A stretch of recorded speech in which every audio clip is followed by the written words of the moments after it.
Olá, pessoal! Na aula de hoje, daremos início ao nosso capítulo 4, tá? Que fala sobre retas e ângulos. Então, para vermos aí a questão das retas e dos ângulos, podemos relembrar aí alguns conceitos, tá? Algumas ideias que nos fazem lembrar do ponto, da reta e do plano. Então, os conceitos primitivos da geometria são esses três: o ponto, a reta e o plano.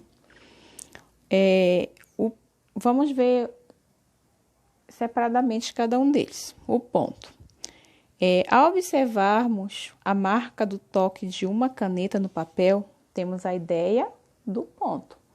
Então, o ponto aqui, ó, ele é representado pela letra maiúscula do nosso alfabeto. Pode ser qualquer letra, tá? Aqui eu tenho 3 pontos, coloquei A, B e C. Então, o ponto, gente, ele é um ponto adimensional, ou seja, ele não tem dimensões, tá? Ele é um ponto único. Por exemplo, quando eu tenho uma caixa aqui, eu vou ter o comprimento, vou fazer aqui um paralelepípedo, como se fosse uma caixa, ó.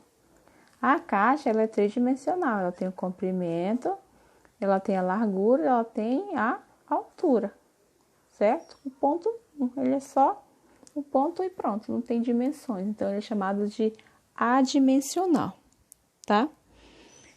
A reta, ela não tem espessura definida, eu posso desenhar ela com qualquer caneta, lápis, então não tem uma definição para a espessura dela. Tem apenas comprimento e sua verdadeira forma é limitada nos 2 sentidos. Ela é unidimensional, ou seja, tem apenas uma dimensão. Então, ela tem uma dimensão aqui, ó, só o comprimento. Então, a reta, ela é representada por letras minúsculas do nosso alfabeto. Então, aqui eu tenho a reta R, a reta S e a reta T, tá? Mais lá na frente, a gente vai ver mais um pouquinho sobre as retas, tá? Aqui só as definições. E o plano.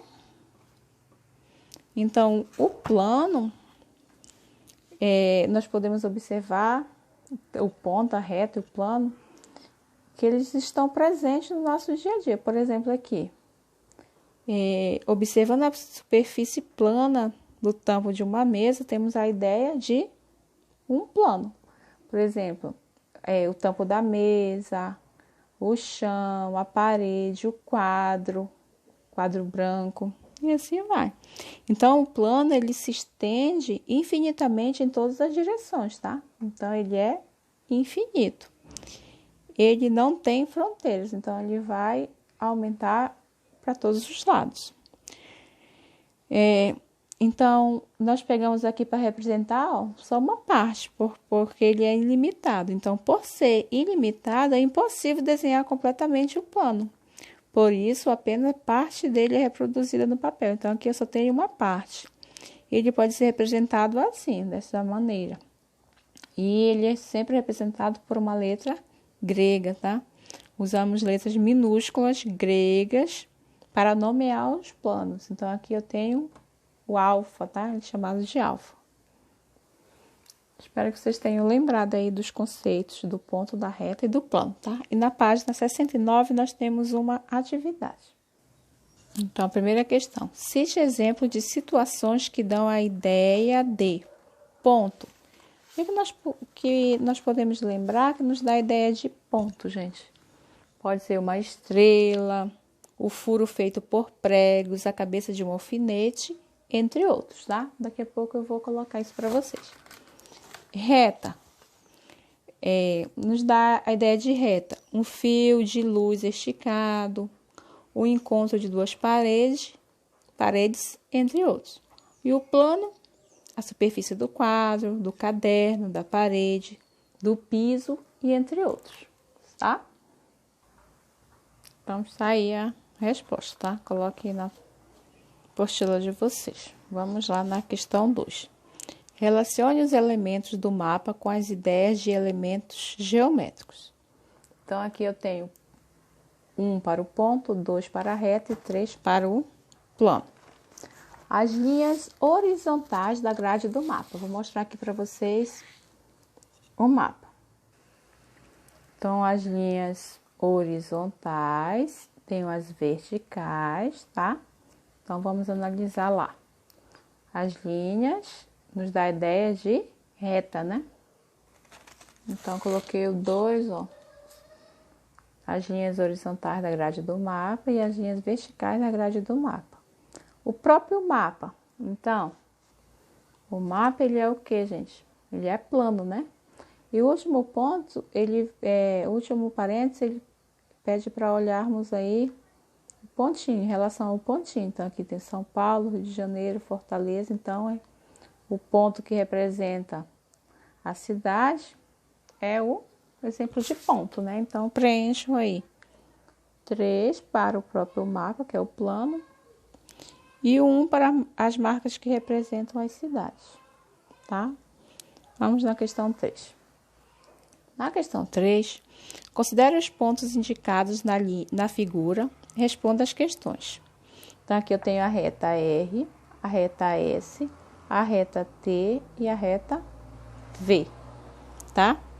Aí, na letra A, pergunta: quais pontos destacados pertencem à reta R? Então, na reta R, aqui, ó, eu tenho os pontos P, que tá bem aqui, ó, e o ponto Q. Então, vocês vão escrever os pontos P e Q. Na letra B, o ponto O pertence às retas S e T. O ponto O pertence às retas S e T? Não, né? Só pertence às retas S e a reta V. Tá bem aqui o ponto O. Então, ele pertence à reta S e à reta V. Letra C. O ponto M pertence às retas S e T. Ponto M, bem aqui, ó, pertence à reta S e T. Então, escrevam sim.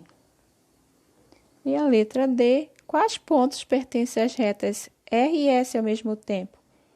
R e S ao mesmo tempo, não tem nenhum ponto em comum. Então, escrevam nenhum. Tá? Então, gente, passando lá para a página 71, nós iremos ver aí retas, semi-retas e segmentos de reta. Então, deixa eu mostrar aqui no mapa para vocês, da apostila. Nesse mapa, está representada a rota mais curta entre São Paulo, capital, marcada pelo ponto D, e Manaus, representada pelo ponto C. Então, aqui eu tenho uma linha reta, ó, de São Paulo a Manaus. Então, medindo-se com a régua, é possível observar que a distância no mapa entre os pontos C e D é de 3 centímetros. Essa distância pode ser representada da seguinte maneira. Então, distância, coloquei, aqui está CD, 3 centímetros, ou M, entre parênteses, CD com tracinho em cima, ó. O tracinho em cima significa que esse C e esse D é um segmento de reta, só a parte de uma reta que é igual a 3 centímetros. Então, segmento de reta é a parte de uma reta limitada por 2 de seus pontos. Então, aqui eu tenho a reta e os pontos E e F. Então, do ponto E até o ponto F, ó, eu tenho uma semi-reta, uma parte da reta. Aqui ela segue, ó. Então, isso aqui significa, gente, a setinha, que essa reta ela é infinita, tanto para a direita quanto para a esquerda, certo? E ele é representado assim, ó. É F com tracinho em cima ou FE. As duas maneiras estão corretas. Então, um segmento de reta tem início e fim e pode ser medido. A medida de um segmento de reta CD é indicada por M, CD ou apenas o CD. Então, aqui o segmento AB, ó, ele tem 3 centímetros. Nós sabemos o início e o fim. Esse aqui, ó, está só em uma outra posição, mas também é igual a 3 centímetros. Dizemos que esses segmentos de retas são congruentes, ou seja, têm o mesmo tamanho. Congruente quer dizer medidas iguais, pois têm a mesma medida. São indicadas por, então aqui, ó, AB, esse símbolo aqui nos diz que uma coisa é congruente à outra. No caso aí as retas são congruentes, são iguais, tá? Então a semirreta, isso aqui tá lá na página 72, tá? É toda a parte de uma reta que tem origem em um de seus pontos e é infinita em um dos sentidos dessa reta. Nesse caso aqui, ó, PQ, o segmento, ela é infinita para a esquerda e para a direita. E é representado pela letra R, PQ. No segundo exemplo aqui, ó, eu tenho que, considerando-se a parte da reta que tem origem em P, tem origem no P, passa pelo ponto Q e continua indefinidamente à direita. Então, identifica-se a semirreta PQ pelo P e o Q maiúsculo e o tracinho em cima. Então, aqui começa aqui no ponto P e ela é infinita para a direita. Guarda a setinha aqui, tá? E o último exemplo, eu tenho aqui, considerando-se a parte da reta R, também é reta R, tá? Não coloquei aqui. Tem origem Q, passa pelo ponto P e continua indefinidamente à esquerda. Identifica-se segmento de semirreta PQ ou QP, tá? As duas maneiras estão corretas. Então, aqui, no primeiro exemplo, ela é infinita para os dois lados, para a direita e para a esquerda. No segundo exemplo, eu tenho o início no P e ela é infinita para a direita. E o último exemplo, começa no ponto Q, passa pelo ponto P e ela é infinita para a esquerda. Certo, gente? Essa unidade ela não é difícil, tá? A gente só tem alguns detalhes que nós precisamos ficar atentos. No próximo vídeo, eu vou fazer uma atividade aí da apostila em relação a este tópico e até a próxima, tá? Um grande abraço. Estou com saudade de vocês.